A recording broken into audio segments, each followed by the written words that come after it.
योगी अंश रमेश चंद्र भार्गव की ओर से विनम्र नमन। मित्रों, उत्तम स्वास्थ्य के लिए नैसर्गिक दिनचर्या से अच्छा मार्ग भला और कौन सा हो सकता है। मनुष्य का झुकाव स्वभावतः प्रकृति की ओर ही होता है, लेकिन इस मार्ग में सबसे बड़ी समस्या यह है कि लोग इसे उतना गंभीरता से नहीं लेते जितना कि अन्य चीज़ों को लेते हैं। लिहाजा नुकसान उठा बैठते हैं और पूरा इल्जाम निसर्ग के खाते में डाल देते हैं अथवा इस मार्ग के पथ प्रदर्शकों पर मढ़ देते हैं। किसी भी प्रकार की रॉ डाइट में चूक और सावधानियां। उत्तम स्वास्थ्य अर्जन के नायाब सूत्र। सर्वप्रथम चूक के कारण। पहला, अपूर्ण जानकारी के साथ साधना। दूसरा, मनमर्जी करना। और तीसरा, साधना को हल्के में लेना। परिणाम, सर्वश्रेष्ठ रिजल्ट ना मिलना अथवा भारी नुकसान उठाना। नैसर्गिक स्वास्थ्य के संदर्भ में देश दुनिया में अभी तक अनेक लोगों ने एक से बढ़कर एक कार्य किए हैं और यह सिलसिला अभी भी जारी है। सभी पद्धतियों ने फायदे नुकसान भी अपनी अपनी मान्यताओं के अनुसार सुंदर तरीके से बतलाए हैं। अतः हम आज अत्यधिक विस्तार में न जाकर लोगों द्वारा की जाने वाली ऐसी चूक और उन उपेक्षाओं के बारे में चर्चा करेंगे जो नैसर्गिक पथ पर चलने वाले अधिकतर लोगों द्वारा होती रहती हैं और फिर लोग खामियाजा भुगतते रहते हैं। आइए कुल 10 बिंदुओं में इस मर्म को जानने समझने का प्रयास करते हैं। पॉइंट नंबर 1, बात हम निर्जला उपवास से आरंभ करते हैं। इसमें कोई दो राय नहीं कि निर्जला उपवास शारीरिक एवं मानसिक शोधन के साथ साथ सभी प्रकार के रोगों से मुक्त होने के लिए एक अचूक साधन है। बस इतना सुनते ही लोग निर्जला कर बैठते हैं। न सिर्फ इतना, बल्कि अन्य लोगों की देखा देखी नए लोग अति उत्साह के चलते बिना पूर्ण जानकारी के नवदुर्गा एवं पर्युषण आदि के मौके पर अथवा अपने अपने धर्म के अनुसार 3-4 दिन से लेकर 9-9, 10-10 दिन और कोई तो 15-20 या 25-30 दिन तक का निर्जला उपवास पहली बार में ही कर बैठते हैं। उपवास के पूर्व, उपवास काल में व उपवास के बाद किन किन बातों का ध्यान रखना जरूरी है, इन सावधानियों से बेखबर आधा दूधा सुन पढ़कर अथवा अन्य लोगों की देखा देखी उपवास कर डालते हैं। 1000 में बमुश्किल एक व्यक्ति ऐसा होता है जो पूरी तरह जानकार होने के बाद साधना करता है और उस साधना से 100% एवं सर्वश्रेष्ठ परिणाम पाता है। निर्जला उपवास आदि साधना को लोगों ने किस कदर बच्चों का सा खेल समझ रखा है और किस कदर नुकसान उठा रहे हैं, इसे एक उदाहरण से समझने का प्रयास करते हैं। पॉइंट नंबर 2, जैसे रसाहार, निर्जला आदि साधनाएं अपूर्ण जानकारी के साथ लोग करने लग जाते हैं, ठीक इसी तरह बारिश के मौसम में लोग हौसे फूले डैम से निकलने वाली विशालकाय नदियों के मध्य स्थित चट्टानों या छोटे टापुओं पर पिकनिक मनाने चले जाते हैं। उन चट्टानों और छोटे छोटे टापुओं के चारों ओर बहती हुई सामान्य जलधाराएं सैलानियों को आकर्षित करती रहती हैं। इन मासूमों में 99% लोग ऐसे होते हैं जिन्हें इस भयावहता का इल्म तक नहीं होता कि बारिश के मौसम में डैम का जलस्तर तेजी के साथ बढ़ता देखकर अधिकारियों द्वारा जब गेट खोलकर जल का निकास किया जाता है तो मौत के सागर का सैलाब जिस स्पीड से आता है उसमें अच्छे अच्छे युवा धावक भी भाग कर किनारे पर नहीं पहुंच पाते और काल सागर में विलीन हो जाते हैं। यकीन मानिए, इन सब बातों से बेखबर लोग बाग ऐसे स्थलों पर पिकनिक मनाने के लिए जाया करते हैं। और ये भी सच है कि इनमें अधिकांश लोग ऐसे होते हैं जिन्हें ढंग से तैरना तक नहीं आता। डैम की तो बात छोड़िए, बिना डैम के भी जो नदियां होती हैं उनमें भी ऊपर जंगलों में घनघोर बारिश के कारण कब पानी का भयंकर सैलाब आ जाए कुछ नहीं कहा जा सकता। जब आपको तैरना नहीं आता और नदी, जंगल, हिमालय, समुद्र आदि के नियम, विधि विधान एवं प्रकृति से आप ठीक तरह परिचित नहीं हैं तो आपको उनमें प्रवेश नहीं करना चाहिए।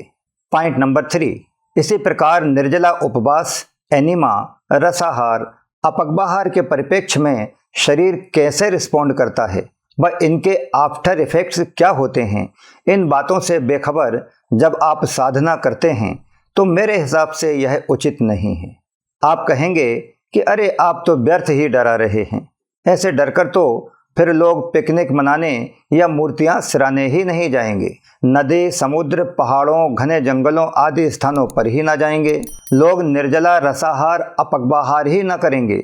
साथ ही आप ये भी कहेंगे कि 99% लोग इन सब स्थानों के विधि विधान एवं प्रकृति से जानकार नहीं होते, फिर भी सारा संसार इन स्थानों पर जाता है और सही सलामत वापस भी आ जाता है। तो मित्रों, इस बाबत मेरा सिर्फ इतना ही कहना है कि जिस समय सैलाब और तूफान नहीं आए उस समय तो सभी लोग सलामत वापस आ गए, लेकिन जिस समय सैलाब और तूफान आए उस समय सिर्फ वे लोग ही सरवाइव कर सके जो तैरना जानते थे, और जो लोग घने बियाबान, जंगल, समुद्र, पहाड़ों, मरुस्थलों आदि की प्रकृति एवं विधि विधान से जानकार होकर वहां गए थे। शेष ऐसे सभी लोग जो इनकी प्रकृति से जानकार नहीं थे, वे सब के सब इनके प्रकोपों का कम ज़्यादा शिकार हुए अथवा अपनी जान गंवा बैठे। पॉइंट नंबर 4, कमोबेश ठीक यही स्थिति निर्जला, उपवास, रसाहार, एनीमा, अपकबाहार आदि की है। देखा देखी बिना प्रॉपर जानकारी हासिल किए लोग इन साधनाओं को कर डालते हैं और नुकसान उठा बैठते हैं। मित्रों, आज मैं देखता हूँ कि बड़ी संख्या में लोग बिना किसी जानकारी के अथवा आदि दूधी अपूर्ण जानकारी के ये सब कुछ कर रहे हैं। इनमें से कई लोग किस्मत सट्टा लाभ भी अर्जित कर रहे हैं, लेकिन मित्रों, इन्हीं में छोटी बड़ी संख्या में ऐसे कई लोग हैं जो नाना प्रकार की छोटी बड़ी व्याधियों में उलझे हुए हैं अथवा जीवन भर उलझे रहते हैं।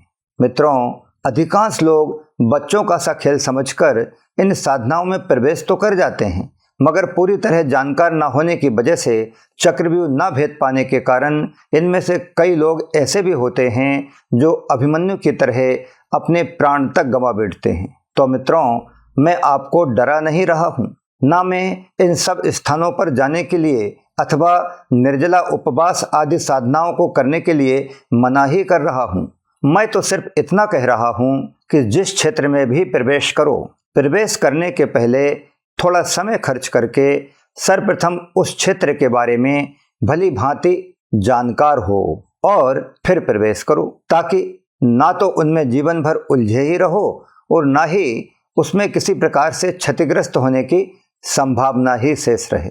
पॉइंट नंबर 5, यह नियम हर चीज अथवा हर कार्य पर लागू होता है, लेकिन मित्रों, कई बार तो मुझे ऐसा लगता है कि बिना जानकार हुए किसी भी क्षेत्र में प्रवेश कर जाना, बिना जानकार हुए किसी भी काम को करने लग जाना, हर एक कार्य को गौण समझना, अथवा मैं ये कहूँ कि किसी भी कार्य के दूरगामी परिणामों को तवज्जो ना देना आजकल मनुष्य की कुछ फितरत सी हो गई है। क्योंकि अगर मनुष्य दूरगामी परिणामों को तवज्जो देता तो वह वर्तमान गलत खानपान व अप्राकृतिक जीवन शैली अपनाता ही क्यों? इग्नोरेंस की इस प्रवृत्ति के कारण ही मनुष्य आज अपने मूल संस्कार एवं मूल संस्कृति तक से कोसों दूर होता चला जा रहा है। यहाँ मैं किसी एक पद्धति की बात नहीं कर रहा हूँ। नैसर्गिक जीवन शैली, नैसर्गिक भोजन शैली, नैसर्गिक दिनचर्या के लिए संपूर्ण विश्व में अलग अलग नामों से अनगिनत पद्धतियाँ, प्रकल्प और प्रोग्राम चल रहे हैं। उन सभी में जहाँ एक और लोग बड़ी संख्या में लाभान्वित हो रहे हैं, तो वहीं दूसरी ओर ऐसे लोगों की संख्या भी कम नहीं है जो इन सब पद्धतियों को अपनाते हुए किसी न किसी रूप में नुकसान उठाते रहे हैं और उठा रहे हैं। पॉइंट नंबर 6, मित्रों, नुकसान उठाने वालों में अधिकांशतया वे लोग ही होते हैं जो इन विधाओं को गंभीरता से नहीं लेते, इनके मर्म से पूरी तरह जानकार होना व्यर्थ समझते हैं, नियमों एवं विधि विधान की उपेक्षा करते हैं अथवा अनेक लोगों से पूछा-पाछी करते हुए एक से अधिक विचारधाराओं को एक ही हांडी में पकाकर व स्वास्थ्य संरक्षण को बच्चों का सा खेल समझकर अपनी मन मर्जी से साधना करते रहते हैं।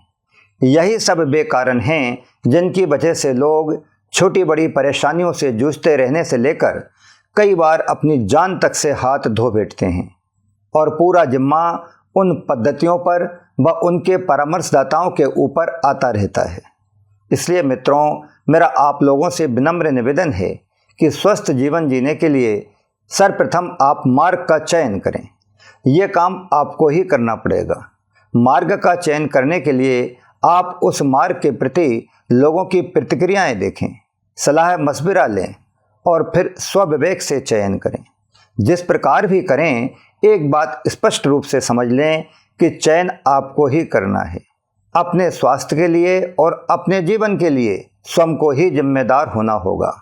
अगर आप मुझसे पूछते हैं तो मैं तो यही कहूँगा कि आप जिस मार्ग का भी चयन करें, बिना किसी जोर जबरदस्ती के पहले स्वयं प्रयोग करके देखें, परिणामों पर सूक्ष्म नज़र रखें, साथ ही उस पद्धति के दूरगामी परिणामों को भी जहन में रखें।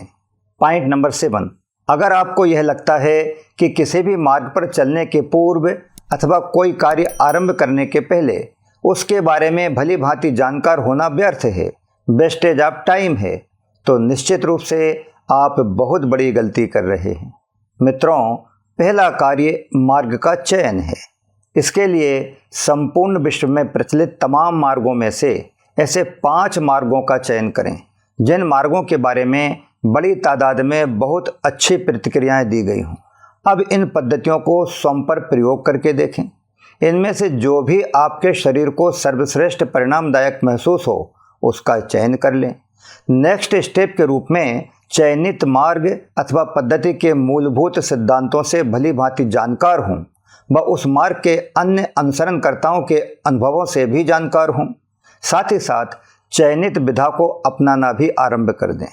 इसमें हफ्ता 10 दिन से लेकर 1 माह तक का समय लग सकता है। इतने समय में अच्छे रिजल्ट्स मिलने लग जाएंगे। अगर कुछ जानकारी चाहिए तो उस मार्ग के प्रणेता अथवा उस मार्ग के योग्य एवं अनुभवी मार्गदर्शक से ही परामर्श कीजिए, लेकिन मूलभूत सिद्धांतों से भली भांति जानकार होने के बाद ही परामर्श कीजिए और तदनुसार पालन कीजिए। इन केस हफ्ता 10 दिन से लेकर 30 दिन के अंदर अंदर अगर शरीर में लाभ प्रदायक लक्षण नज़र नहीं आते तो उस मार्ग को छोड़कर अन्य मार्ग पर स्विच कर सकते हैं। पॉइंट नंबर 8, सिंपल सा फंडा है। आपका अपना शरीर है, इसके लिए किसी अन्य पर दोषारोपण करना कतई उचित नहीं है। उत्तम स्वास्थ्य के लिए आप चाहे जिससे भी सलाह मशविरा करें अथवा चाहे जो भी क्रियाकलाप करें, ध्यान रखें अपने स्वास्थ्य के लिए अंततः आपको स्वयं को ही जवाबदार बनना पड़ेगा। अतः मार्ग के चयन से लेकर सलाह लेने, मानने, न मानने आदि A to Z हर मोड़ पर सभी बातों के लिए स्वविवेक के साथ निर्णय स्वयं को ही करना होगा।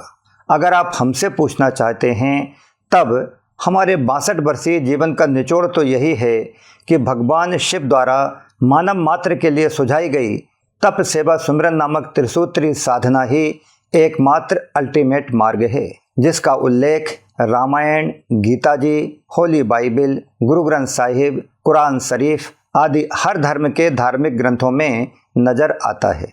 बस इतना ही ध्यान रखिए कि जो कुछ भी करें, करने के पूर्व पहले अच्छी तरह उसकी जानकारी हासिल कर लें।